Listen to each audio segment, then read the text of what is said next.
Ayan. Ah, pagkwentuhan natin itong hamon ni Gibo, si DND, Department of National Defense Secretary Gibo Chodoro, hinamon ng China. Ano ba ang hamon ni Gibo sa China? Ang hamon ni Gibo sa China, kung totoo na may nasabi nyo, kasi sabi ng China, sila raw ang may historical and legal claim or may legal rights o karapatan diyan po sa mga teritoryo na yan na pinag-aagawan diyan sa West Philippine Sea. Kasama na yung Ayungin Shoal, Scarborough, lahat na halos ng mga ano diyan, mga isla diyan. Kiniklaim ng China kahit bahagi ng exclusive economic zone ng Pilipinas. So ang hamon ni Gibo Chodoro, ang Defense Secretary ng Pilipinas, kung naniniwala kayo, China, na mayroon kayong legal na basihan, mayroon kayong historical na karapatan dyan, dalhin nyo sa arbitration. Kayo na ang magsampa ng kaso para malaman kung sino talaga ang may karapatan dyan. Yun ang sinasabi ni Gibo Chodoro. Hinahamon niya ang China. Kumbaga noong 2013, tayo ang nagdala ng issue, tayo ang nag-file ng kaso sa arbitration sa The Hague. At yung naging desisyon ng arbitration, yung arbitral ruling, pabor sa Pilipinas. So ngayon, ang sabi ni Gibo Chodoro, kayo sa China, hindi kayo kumbinsido, hindi nyo kinikilala yung arbitral ruling noong 2016 na pabor sa Pilipinas. O di kayong magsampa ng reklamo ngayon, reklamo nyo ang Pilipinas. Kami sa Pilipinas, reklamo nyo. Kayo ang magsampa sa arbitral court at lalaban ang Pilipinas. Saan man ninyo isampa yan. Kung ano ang maging desisyon ng Court of Arbitration na yan, nasasampahan nyo ng kaso, kikilalanin namin. Ito yung sinabi ni Gibo. Ito yung sinabi ni Gibo. Panoorin natin. Kung talaga siguro hindi sila natatakot na ihayag sa buong mundo ang kanilang claim, bakit hindi tayo magpa-arbitrate sa ilalim ng international law? Yan ang matapang na hamon ni Defense Secretary Gibo Chodoro sa China. Matapos bombahin na naman ang tubig ng China Coast Guard ang resupply boat ng Pilipinas sa Ayungin Shoal nitong Sabado. Dahil sa nangyari, nasira ang resupply vessel na Onaiza May 4 habang 3 tauhan ng Philippine Navy ang nasaktan. Gate ni Chodoro, kung naniniwala ang China na papanig sa kanila ang batas, bakit hindi nila dalhin ang Pilipinas sa Arbitral Tribunal? Ginawa na natin ito noong 2013 at naipanalo natin noong 2016. Ang hatol noon ng Arbitral Tribunal, ipawalang bisa ang 9-dash line claim ng China sa buong South China Sea. Ito ang dahilan kaya illegal ang pagkubkob nila sa exclusive economic zone ng Pilipinas sa West Philippine Sea. Ang problema ang China napakalaki na. Ang Pilipinas napakaliit. Gusto pa nila tayong kunan para sa mga tao nila. So, hindi pwede yun. Una nang sinabi ng China na Pilipinas na nangihimasok sa teritoryo nila nang walang pahintulot. Banta pa nila, kung magmamatigas pa rin ang Pilipinas, mapipilitan daw silang kumilos. Kaya maghanda na lang daw tayo sa anumang kahinatnan nito. Alam nyo mga kabunyog, yan ang maganda dito kay Gibo. Si Gibo, Bartop Natcher yan eh. Bartop Natcher yan, magaling yan. So ang approach niya, ang challenge niya sa China bilang DND Secretary, kung talagang kayo ang may karapatan dyan, lumaban kayo. Kung hinahamon niya ang China, okay, China na, kayo na ang magsampa ng reklamo sa arbitration. Ang Pilipinas, magpa-participate. Kung ano man ang desisyon ng arbitration, yun, igagalang ng Pilipinas yun. Ang problema sa China, gusto niyang daanin sa gera. Bakit? Kasi wala naman talaga siyang legal claim. Wala naman talaga lang legal basis yung claim niya. Yung kanyang sinasabing 9-dash line na ginawa niya ngayon na 10-dash line, basta mo na lang ginuhitan yung basta mo na lang ginuhitan ng 10 dash line doon, wala namang legal basis yung yung ginawa ng China. Imagine niyo, kahit ang layo-layo ng China, kahit yung teritoryo na malapit na sa Pilipinas, 200 nautical miles nga eh. Ang nakalagay kasi sa UNCLOS, yung United Nations Convention on the Law of the Sea, 1982 yan na convention. Pumirma dyan ang China, pumirma dyan ang Pilipinas. So ibig sabihin, ang mga nakalagay dyan sa convention na yan, UNCLOS, yan ang law of the sea. United Nations Convention on the Law of the Sea. So ngayon, nakalagay dyan, mula sa ating pampang, ano ba yung bansa natin, yung probinsya natin na malapit sa West Philippine Sea? Yung Palawan. Mula sa pampang ng Palawan, 200 nautical miles mula dyan, sakop yan ng exclusive economic zone natin. Yan ang UNCLOS eh. Ngayon, anong ginawa ng China? Ang layo-layo na ng teritoryo ng West Philippine Sea sa kanila, ang layo-layo na ng China. Alam nyo, ang China nga, hindi nga bahagi ng Southeast Asia eh. Di ba? Totoo, ang China, part ng Asia. Pero East Asia siya, East Asia. Ang mga katabi niyang bansa, Korea, Japan, yung lahat ng mga singkit, yun ang katabi niyang bansa. Kumbaga, ang katabing bansa ng China, yung mga yung mga singkit na bansa, Korea at Japan, ang tawag doon East Asia. O, ang Pilipinas, kapareho natin ang kulay, kapareho natin halos ang features, yung Vietnam, yung Burma, yung Thailand, Malaysia, Indonesia, Brunei, yun ang tinatawag nating Southeast Asia. Yan yung talagang neighbors ng Pilipinas. Pero yung China, ang layo-layo na niyan sa atin. Ang dagat niya na malapit sa kanya, yun sa kanyang exclusive economic zone, yung dagat ng Taiwan, yung dagat ng Japan, yung dagat ng Korea. Pero tayo, malayo tayo sa kanila. And yet, nung ginuhit ng China yung kanilang Tendas Line, yung dagat ng Pilipinas, yung dagat ng Malaysia, ng Indonesia, ng Vietnam, ng Brunei, sinaklaw na ng China. Lahat na gusto niyang saklawin. Problema, basis niya. Sinasaklaw niya yon. Wala naman.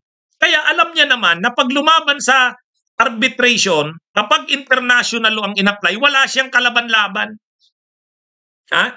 Wala siyang kalaban-laban eh.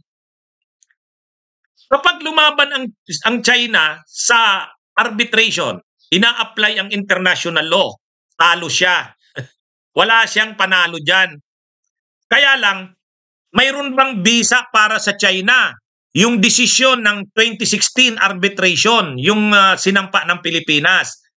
Kasi ang mga tagasunod ni Duterte na maka-China rin, ang sinasabi nila, hindi naman binding sa China yon. Bakit daw? Kasi hindi naman daw sumali ang China doon sa arbitration na yon. Yun yung argumento nila, di ba? Hindi raw yun binding sa China kasi hindi naman daw naging bahagi ang China doon sa arbitration na yon. Hindi raw parte ang China doon. Ngayon, ano ba ang nakalagay sa UNCLOS? Ang nakalagay sa United Nations Convention on the Law of the Sea, na kung saan ang Pilipinas at ang China ay mga signatories, 1982 yan UNCLOS eh. Nakapirma dyan ang China at ang Pilipinas. Anong nakalagay? Kapag mayroong mga disputes o away, mayroong alitan, conflict, dispute sa teritoryo sa dagat, ano ang solusyon? Ang sino mang bansa o party ay pwedeng magdulog ng arbitration. So ibig sabihin, ang nakalagay doon sa UNCLOS, ang pagsolusyon ng problema sa mga teritoryo sa dagat sa ilalim ng UNCLOS, kung hindi ma-resolve sa pag-uusap ng mga bansang sangkot, ay sa pamamagitan ng arbitration gagawin. Yan ang nakalagay doon. Sa arbitration, kapag inireklamo ka sa arbitration at hindi ka nag-cooperate, hindi ka sumali, ibig sabihin yan, wini-waive mo ang right mo na sumagot. Napakalinaw yung provision na yan sa UNCLOS. Ang pamamaraan ng paglutas ng mga gusot o conflict o dispute, mga territorial dispute ng mga teritoryo sa dagat ay sa pamamagitan ng pag-uusap, negotiation. Kung hindi ma-resolve sa negotiation, pwedeng mag-resort sa arbitration. Yun, arbitration. Kapag dinala sa arbitration, ang isang party tulad ng China na nireklamo mo ay hindi mag-cooperate, problema niya yan, kasalanan niya yan, pero magiging binding sa kanya anuman ang desisyon ng arbitration. Yun. Actually, doon sa Permanent Court of Arbitration sa The Hague, kahit hindi nag-cooperate ang China, kahit hindi sumali, kung yung mga present ng Pilipinas na mga ebidensya at argumento ay wala namang basihan, hindi pa rin ibig sabihin na mananalo tayo doon. Kasi pwede rin naman na hindi uma-attend ang China, pero hindi naman approve ng Pilipinas yung mga right nito doon sa international law, hindi pa rin tayo mananalo doon. Pero dahil tayo ay may mga malinaw na mga argumento at may legal basis, may mga ebidensya tayo sa ilalim ng international law, nanalo tayo doon. Ngayon, kung hindi umattend ang China doon sa arbitration na yun, kasalanan nila yun. Kasalanan nila yun. Para rin yang sa criminal case eh. Isinampa mo ang demanda. Tapos binigyan ka ng subpoena na mag-submit ka ng counter affidavit mo. Hindi ka nag-submit ng counter affidavit mo. Kasalanan mo yan. Winave mo yung right mo. Ganyan ang ginawa ng China doon. Kaya walang karapatan ang China na magsabing hindi nila kinikilala yung desisyon sa Permanent Court of Arbitration dahil lang hindi sila kasali doon. Hindi yun. Kasi nag-member sila sa United Nations Convention on the Law of the Sea sa UNCLOS. Nakalagayan doon. Kaya yung sila Roque, sila Panelo, dinidistort nila ang facts at minamali-mali nila ang batas ng international law para makumbinsi ang mga tao sa mali nilang paniwala tungkol sa China. China sila eh.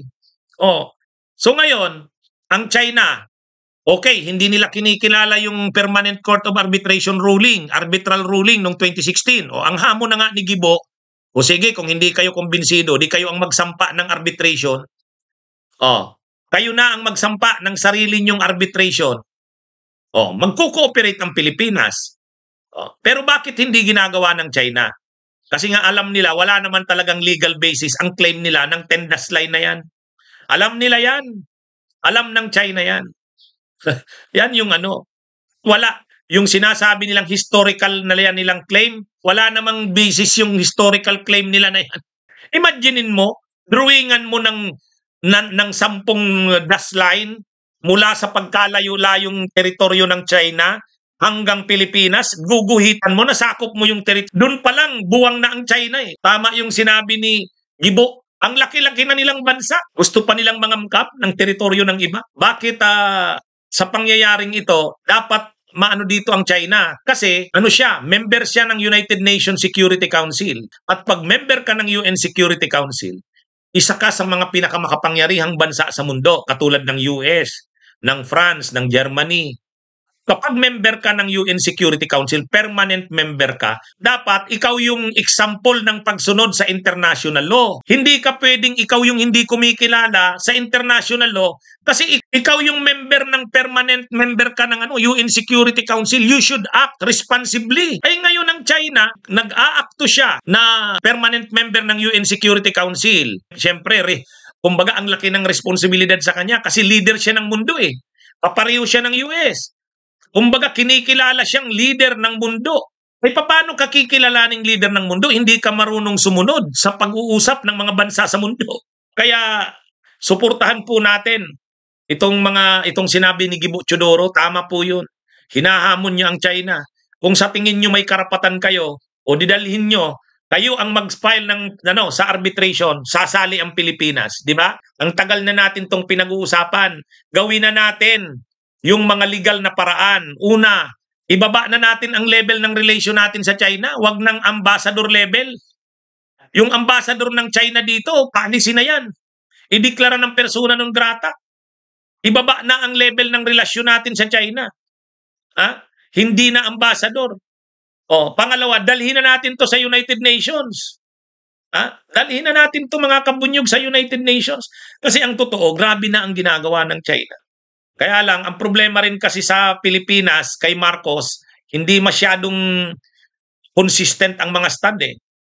Grabe pa ang hindi masyadong matibay ang mga stand eh. Bagamat, hindi na siya nagpapakatuta sa China, pero tulad po ng sinabi nyo, ang ginagawa lang na lagi ng Pilipinas, magpa-file ng protest, magpapatawag ng official ng China dito sa Pilipinas. Ganun ang nangyayari. Wala na yun. Hindi na yun. ang dapat yung suggestion noon ni Senadora Rosentiveros na dalhin na sa UN. Yun, dapat yun. Diba? At saka, ibaba na ang level ng relasyon natin sa China, paalisin na dito ang ambassador nila. Yun ang dapat gawin. Yan ang suportahan natin. Mga kabunyog, mga kababayan, magandang araw po sa inyong lahat. Mabuhay po tayo.